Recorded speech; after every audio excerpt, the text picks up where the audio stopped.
morning, y'all. Caribou means welcome in Swahili, so welcome aboard. Slide all the way down that left-hand side for me. Alright, so, twin day, y'all. That means let's go in Swahili. So, Jumbo, y'all, how are we doing this afternoon? Awesome. Well, my name is Andrew. I'm going to be your safari guide out here on the Harambe Wildlife Reserve. Now, let's see what happens. So we are going to start our 2-week safari, and we're going to begin this in the forest. And in the forest, a lot of your animals love to use their natural color as camouflage out here. It's like one giant game of hide and go seek out here, and we are the seekers. We are going to go ahead and leave the forest.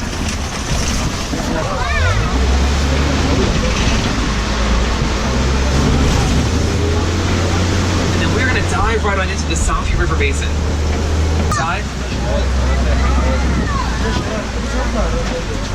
Now, your pink-backed pelicans, they get that name because their backs will turn pink whenever they are ready to mate on another. And mating season for your pink-backed pelican is just any time of the year, really. Fall, winter, spring, summer, they don't care.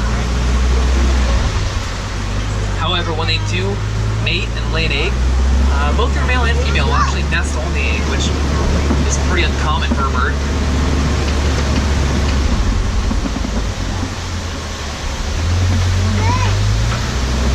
Ooh, we found some Nile crocodile on your left-hand side, folks. Your Nile crocodile can get up to about 16 to 20 feet in length. So they're about as long as a giraffe is tall. They don't move around too much, they only eat once a week. So they try to conserve that energy for that next attack. But they have those powerful jaws that are strong enough to crush a bone with about a 2,000-pound force. So we are going to get as far away from them as we possibly can. Now we're going to come up this hill through the streams. That's just a sign that we are exiting the Savannah River. We're also going to take this turn right here, and around this turn you'll notice the vegetation starts getting a little bit less dense. That's just a good sign that we are getting ready to come out onto our next ecosystem out here. So by a show of hands, how many of us have seen The Lion King? Yeah, a great film, Disney classic, you gotta love it. So if you have seen it, then you're gonna be a little bit more familiar with this next ecosystem.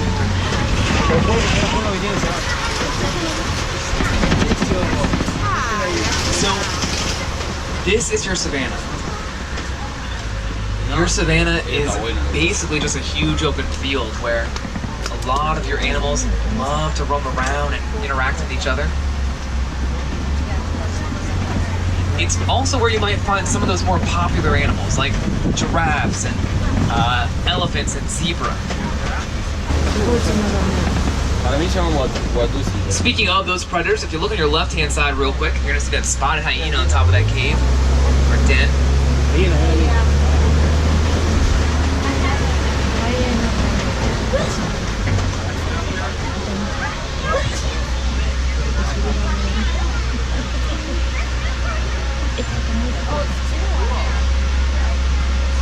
So the first thing, your spotted hyena over there have a different kind of ecosystem. So the females actually outrank the males for your spotted hyena. Just like a normal household. And if you also look to your left, you're going to notice those sable antelopes. That beautiful light brown coat. Because they have that light brown coat, that makes them your females. Your males, they typically have a darker, blacker coat. And then on your right-hand side, you are going to admire those Angola cattle. Those massive horns, they reach about 3 to 4 feet in length each. About 8 inches in diameter at its base. So they are very big. You might think those horns are heavy, but they're actually pretty light. They have almost a honeycomb structure inside of them, just to kind of allow blood to circulate through those horns to cool themselves off. So really, they only weigh about 5 or 6 pounds. Well, we're in their house. Everybody pees. Even animals. On your left-hand side, though, you are going to see that beautiful giraffe. So your giraffe stand at about 18 to 20 feet tall when they reach adult size. Looks like your three youngins on your right-hand side here. Tú les vendieron robots. I know. They're adorable.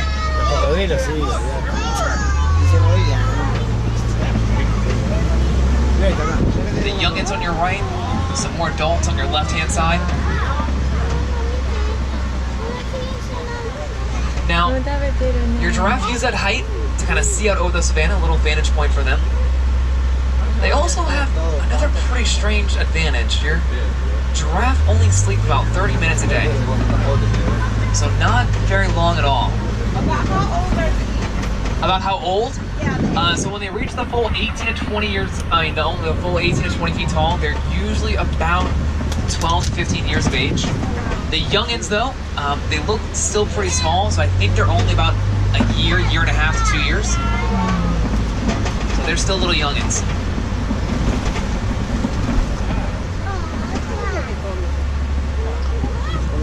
Yeah, but like I said, your giraffe only sleep about 30 minutes a day, so not very long at all. They'll usually take that about 5 minutes at a time, just so they're kind of always aware and always on the lookout for predators. On your right-hand side, you're going to notice those white and bearded wildebeest, those great animals. Now, your white and bearded wildebeest are your largest migratory animal. So,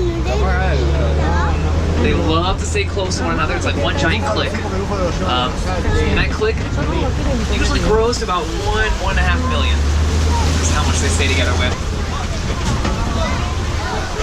So I'm not seeing any mandrills, but on your right-hand side, you are going to love that elephant. All right, so how many elephants do you see? One. Yep, true story, not a trick question. Is that the only one out here? Well, because you only see one elephant, that's going to be your male. Your male elephants live by themselves. Usually a solitary lifestyle for those males. Kind of a bachelor lifestyle. Back way in elephant country here. Alright, so last time we went over birds, we saw crocodiles. I don't know, anything on your right-hand side? No. What about your left-hand side? Oh gosh, okay. Lean to the right! Lean to the right! Save your driver! Lean! Alright, you're fired. What? You are fired. We made it! I want to see your life. Well, I'm safe. Looks like all of you are safe. Okay. And most of you lean to the right, so good job on that one. Fourth row, though. I saw you lean to the left. I'm watching you, fourth row. A little under 2 years, when they do give birth to a baby elephant, that baby elephant is going to come out close to 300 pounds. So, you are not holding that baby, I promise.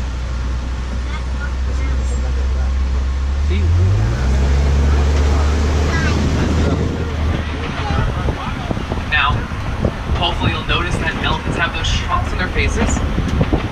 Those trunks that elephants have, those trunks have over 100,000 different muscles in them. They are very complex structures.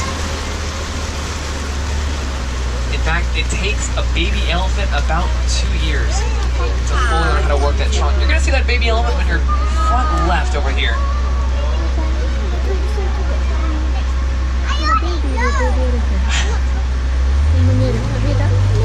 Adorable, right there. So then also on your left-hand side, you are going to enjoy those greater flamingo. Your greater flamingo are the largest and lightest pink of all your flamingo species. Now, when I say large, I mean very large. Your greater flamingo there, they weigh a whopping 10 pounds. They are your lightest pink. They get that pink coloration from a high beta-carotene diet, so they basically eat a lot of shrimp. And a group of flamingos is called a flamboyance, which is fabulous. It really doesn't get better than that. Let's see, you're going to see that baby elephant again on that left-hand side, just walking away from us. That's preciousness right there.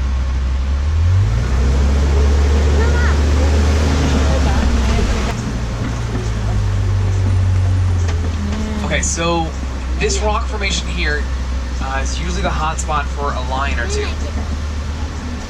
But just remember that lions are nocturnal, so they sleep about 16-20 hours a day. They are basically the direct opposite of your giraffes. But straight ahead, it looks like we have some white rhinos, so that's a plus. Yeah, coming up on your right-hand side there, your white rhino are your Savannah rhinos. So your white rhino weigh about 5,000 pounds. Very big. And they can only see about 35 feet in front of themselves. So when they charge at that 30 plus miles per hour, they are basically just charging blind, which is never reassuring for anybody. Also coming up on your right-hand side, you are going to see some lovely water buck. The shaggy brown coat, the white rings on its tail, the heart-shaped nose, and some ostriches. Yes. So ostriches are your largest bird. They cannot fly, but they can run at a solid 40 miles per hour, which is always fun.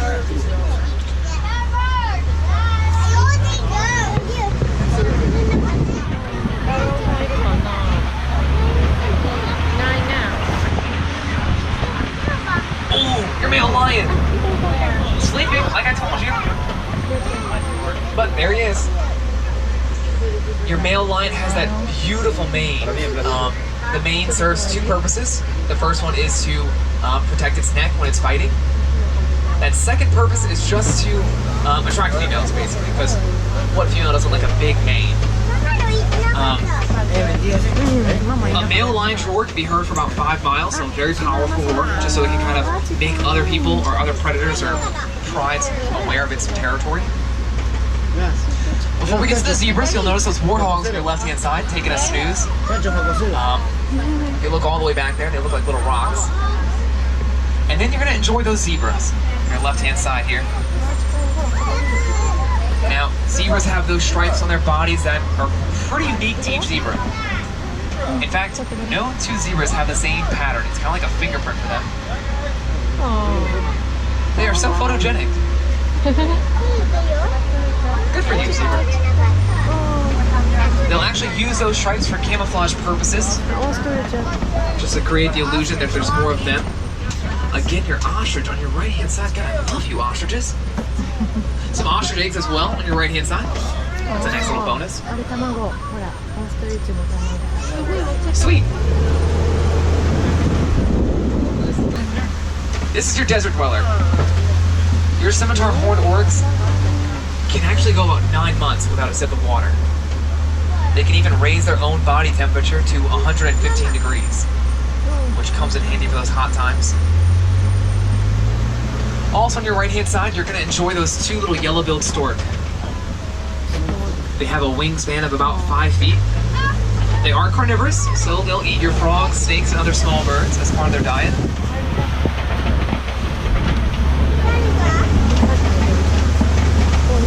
But those are all the animals we're going to see out here today. 100%.